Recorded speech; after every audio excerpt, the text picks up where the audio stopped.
राधे राधे सका उठी बोली भाविकी भारी खुशी जाइली हेले झरका खोली देखला बेलू दिन 2 घड़ी हेलानी हो छाड़ मन दुख कहीं करी जे सांग सांग गोटे ट्रांजिशन करदेली मो बेडटा पूरा को सफा करदेली गाइस। तापर मो निज काम सारिकी बाहरी पड़ी चा बनवाई जेहेतु निजे मु चा बन ओबियसली मुझे ही पीबी गाइस। तापर लंच रे लगी जाइली जहाँ जी देखिले आप लंच रे मत आसेनी तो नुआ नुआ शिखुची जहाँ जी पार्ली बन खाई। तापर गोटे पार्सल आसी जाइला पार्सल खोली देखला बेलू यहाँ आसी जोटा कि मो भौणी ऑर्डर करी तापर मुझे देखी कौन केमती आसी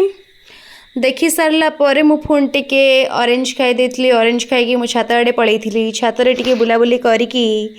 व्यू देखुली गाई छात पर क्या न भल लगे बुलायापी दैट टू भी इवनिंग टाइम रे तो बुलाबुली सारिकी मोर मन पड़ा मत संध्या भी दबार अच्छी तो मु सांग सांग विलंब न करी पलि आसली तलकू। तापर ए फेसवाशटा मु यूज कली मो मुहरे ओबियसली फेसवाश मुहरे ही यूज हुए कौन गपुची हाँ ठीक अच्छे इग्नोर गाइज इग्नोर। तापर मु संध्या लगैकी कौन कली कबर्ड सजाड़ी गाइज कबर्ड रू आमर सब जिनस पत्र कढ़ाई जाइए तब मु फोन ताको साइज सुइज कर रखीदेली किछि जिनस आज एतिकी देखा काली ब्लॉग रे रहिली बाय बाय।